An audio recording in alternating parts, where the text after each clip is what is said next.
안녕하세요, 빡쌤이에요. 랜더너스에 입문하시는 분들을 위해서 몇 가지 노하우 공유해 보도록 할게요.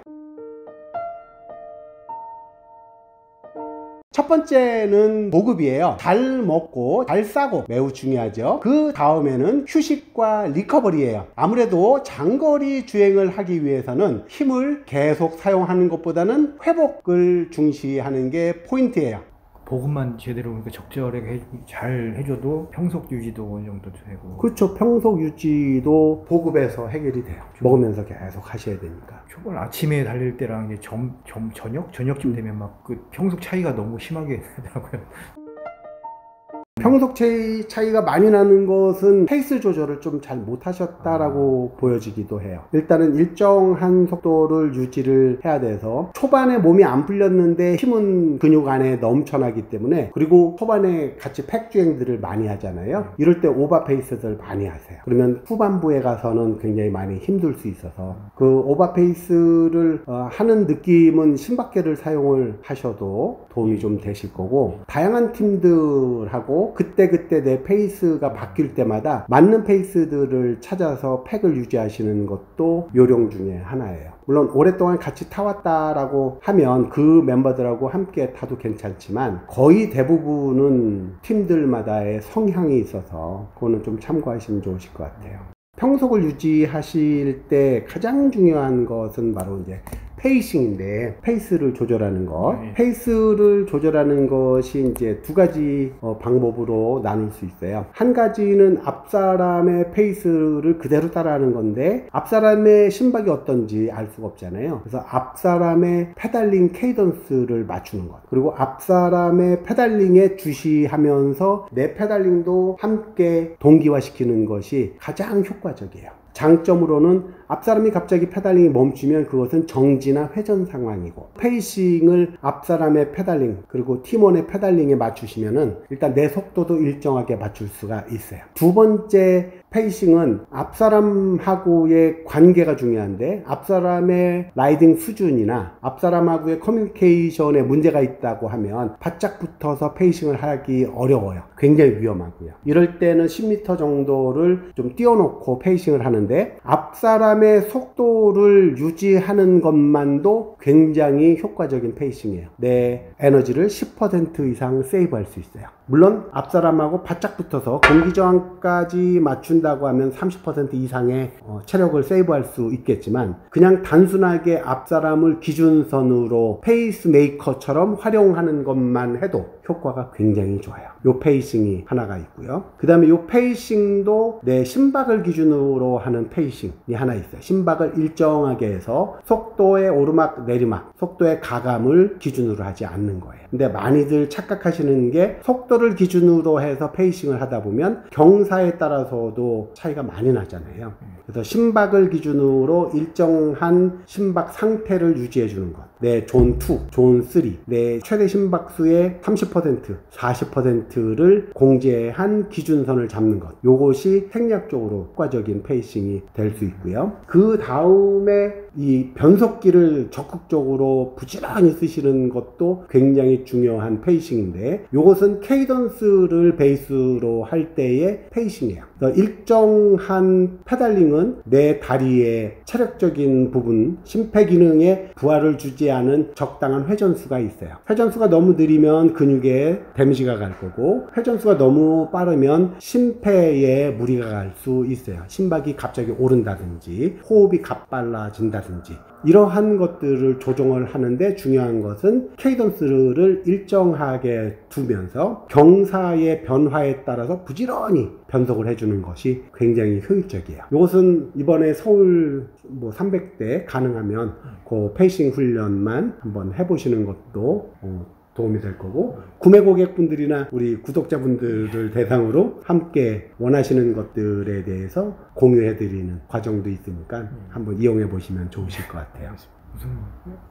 휴식은 일단 서서 하는 휴식이라서 허리가 지속적으로 중력 방향으로 영향을 받고 있어요. 가능하다면 누워서 1분이든 2분이든 누워서 스트레칭 하는 것 굉장히 효과적이에요. 아무리 내가 서서 스트레칭을 한다, 아무리 서서 휴식을 취한다 라고 해도 기본적으로 기립 근육근은 긴장을 하고 있을 거예요. 그래서 누워서 스트레칭 하는 것 굉장히 효과적이고요. 누워서 그냥. 바닥에 누워서. 뭐 10초도 좋고 1분도 좋은데.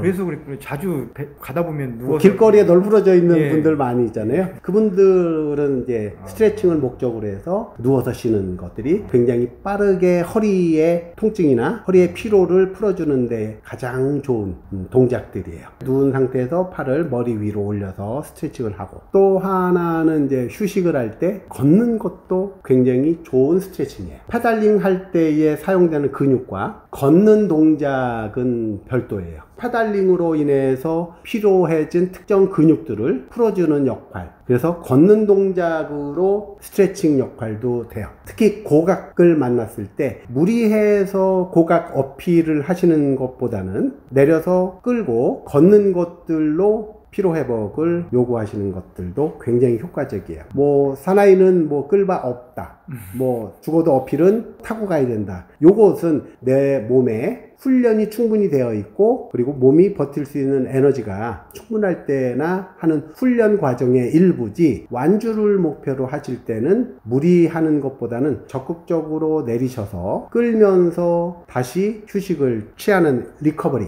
이 생리학적인 리커버리도 중요하지만 근육의 피로, 그리고 근육에서 필요로 한 에너지들을 공급받을 때까지 좀 시간적인 여유를 주는 것도 좋아요. 걸어가면서 쉬는 방법은 앉아서 쉬는 것보다 훨씬 효과적이에요. 특히 앉아서 쉴 때는 쪼그려 앉으면 절대 안 되고요. 양반다리 같은 것도 안 되고, 가능하면 다리를 쭉 펴고 앉아 있는 것들, 가능하면 누워 있는 것 조금 더 좋죠. 근데 누울 수 없는 상황이라면 다리를 쭉 펴고 있고, 단순하게 근육을 움직이지 않아서 쉬는 것도 있지만, 비슷한 동작의 특징은 잘 보시면 택배가 하루에 한 번 오잖아요. 한 번 올 때마다 내가 필요한 것들을 시켜야 되잖아요. 근데 한 번 왔는데 그 다음 올 때까지 기다려야 되잖아요. 그래서 앉아서 쉰다라고 하면 근육들과 혈관은 다시 정상으로, 혈관은 수축될 것이고 근육은 풀어질 거예요. 그 이후에 다시 운동을 시작하기 위해서는 다시 운동 모드로 바뀌어야 되는데 시차가 생겨요. 그 시차 동안은 갑자기 어지럽거나 갑자기 다리가 풀려서 페달을 돌리기 힘들어지거나, 그래서 근육이 풀어진다 라고 이야기하는 것들이 그런 과정이에요. 너무 오래 쉬어서 근육이 식거나, 그래서 그럴 때는 앉아서 쉬는 것보다는 걸어가면서 다른 동작을 통해서 페달링으로 인해서 피로해진 근육들을 쉴 수 있도록, 그 다음에 사용되지 않았던 근육들을 이용을 하면서 지속적으로 다리 근육의 혈액과 에너지,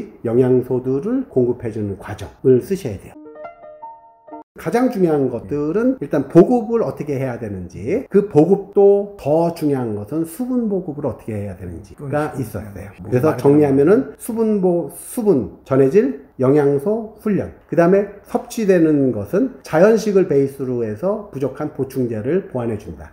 그 다음에 허기지기 전에 작은 행동식들, 간편식을 지속적으로 섭취해 주시면서 봉크를 예방해 주는 것이 중요하고, 그 다음에 회복과 휴식을 통해서 하는데, 근육의 피로 회복도 중요하지만 그 피로 회복을 잘 하기 위해서는 지속적으로 혈류가 영양소와 에너지들을 공급해 주면서 휴식을 취하는 것이 근육의 리커버리에 도움이 된다. 그래서 페달링으로 피로해진 것은 걷기를 통해서 리커버리를 할 수 있다. 그리고 편하게 휴식을 하기 위해서는 1분도 좋고 2분도 좋으니까 누워서 스트레칭을 하는 것이 서서 스트레칭을 하는 것보다 훨씬 더 효과가 좋다. 이것만 명심하시면 좋으실 것 같아요. 일단 100kg를 넘어서 센트리클럽에 가입하신 분들이 랜더너스 200kg 이상에 도전하실 경우에 도움이 되시는 입문자 분들을 위한 보급과 휴식에 대한 이야기를 해봤어요. 도움이 되셨다 그러면 좋아요 부탁드릴게요. 지금까지 빡쌤이었어요. 감사합니다. 이론을 들으시고 이론적인 배경을 바탕으로 실전에서 해보시면 딱 아는 만큼 느껴져요. 그리고 그 다음에 조금 더 경험이 쌓이면서 더 많은 것을 알게 되면 더 많은 것들이 느껴져요. 아, 그때 이야기한 것이 이러이러한 내용이었구나 라고 알게 되는 거죠. 서울 300대 가능하면 함께 라이딩하면서 설명 또 드려볼게요. 그때 또 궁금하신 거 직접 물어보시면 조금 더 현실적인 답변이 가능할 것 같아요. 예, 알겠습니다. 감사합니다. 감사합니다. 네, 들어가세요. 네.